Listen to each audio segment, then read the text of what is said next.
বিসমিল্লাহির রহমানির রহিম। বিশ্ব আধ্যাত্মিক জ্ঞান সঞ্চার দরবার শরীফের প্রতিষ্ঠাতা আমার মুর্শিদ কেবলা গাউসুল আজম শামীম আলী চিশতির দরবার হইতে আমি শাহ আলম আপনাদের সকলকে জানাই আন্তরিক শুভেচ্ছা ও অভিনন্দন। আমার মুর্শিদ কেবলা গাউসুল আজম শামীম আলী চিশতির দরবার হইতে আবারও কিছু আলোচনা নিয়ে আপনাদের সামনে হাজির হইলাম। আশা করি সকলে ভালো আছেন এবং সকলেই মনোযোগ সহকারী এবং ধৈর্য সহকারী শুরু থেকে শেষ পর্যন্ত সম্পূর্ণ আলোচনাটি শুনুন। আমি যে আলোচনাটি নিয়ে আপনাদের সামনে হাজির হইলাম সেই আলোচনাটি হলেন প্রকৃত মুর্শিদ হওয়ার শর্ত কি।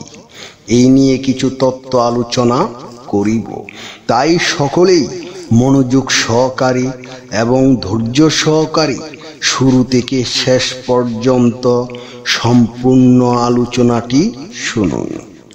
শুরুতেই বিশ্বের সকল স্তরে লোকদের উদ্দেশ্য করে বলছি, আমার লক্ষ্য আমার মুর্শিদ কেবলা গাউসুল আজম শামীম আলী চিশতির লেখা গ্রন্থের বিষয়বস্তু আপনাদের সামনে উপস্থাপনা করা, যাতে আপনারা সকলেই হাকিকত জানতে পারেন, বুঝতে পারেন এবং হাকিকতের জ্ঞান নিতে পারেন।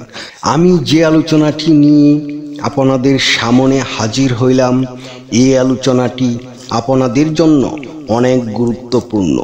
এই আলোচনার মাধ্যমে আপনারা সকলেই জানতে পারবেন প্রকৃত মুর্শিদ হওয়ার শর্ত কি।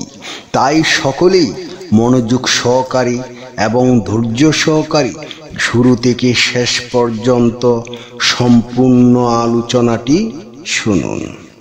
আল্লাহর সাথে গভীর সম্পর্ক ছাড়া মুর্শিদ হওয়া সম্ভব নয়। মুর্শিদ হতে হলে প্রথমেই দরকার আল্লাহর সন্তুষ্টি লাভ, তার সাথে অন্তরের এক গভীর সংযোগ।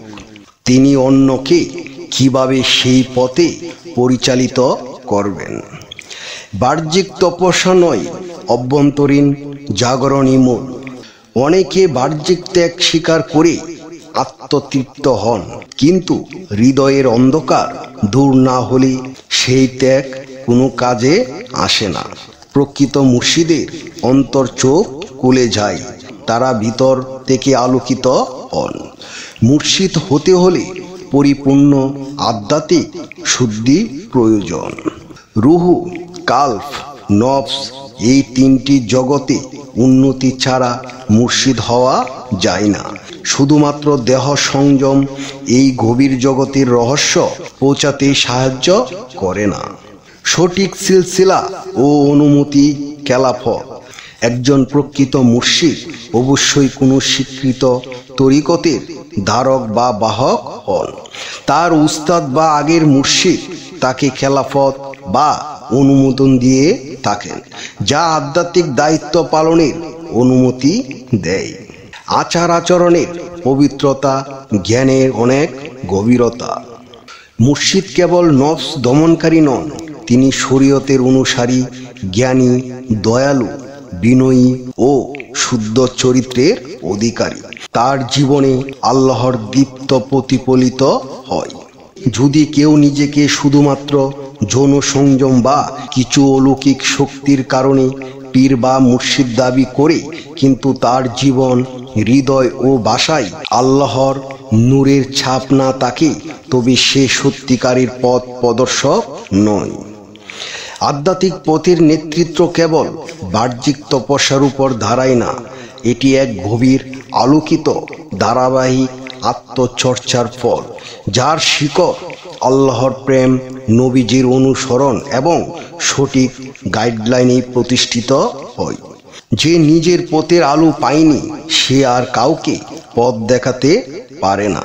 তাই অদম শাহ আলম বলে, মন আগে করো আত্মার শক্তির অর্জন, না হলে হবি না তুই মুর্শিদ রঙের একজন। আমি যে আলোচনাটি আপনাদের সামনে করেছি, এই আলোচনাটি আপনাদের কাছে কতটুকু ভালো লেগেছে। যদি ভালো লেগে থাকে তাহলে আমাদের এই চ্যানেলটি সাবস্ক্রাইব করে দিবেন, সামনে ভালো ভালো আলোচনাগুলো পেয়ে যাবেন। এবং আপনারা সামনে কি ধরনের আলোচনা চান আমাদেরকে কমেন্টে জানাবেন, আমরা চেষ্টা করিব আপনাদের পছন্দ মতো আলোচনা নিয়ে আসতে। আমার এই আলোচনাটি করতে যাইয়া কথা ভাষার ছন্দে যদি কোনো ভুল হইয়া থাকে, সকলেই আমাকে ক্ষমা ও সুন্দর দৃষ্টিতে দেখবেন।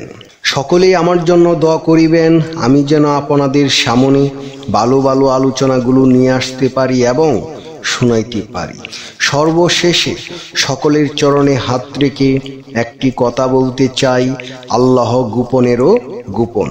সেই গোপনকে পাইতে হলে একজন কামেল মুর্শিদের কাছে যাইয়া বায়াত গ্রহণ করে সেই গোপন ইবাদত ও গোপন সাধনার মাধ্যমে আল্লাহকে লাভ করিতে হইবে।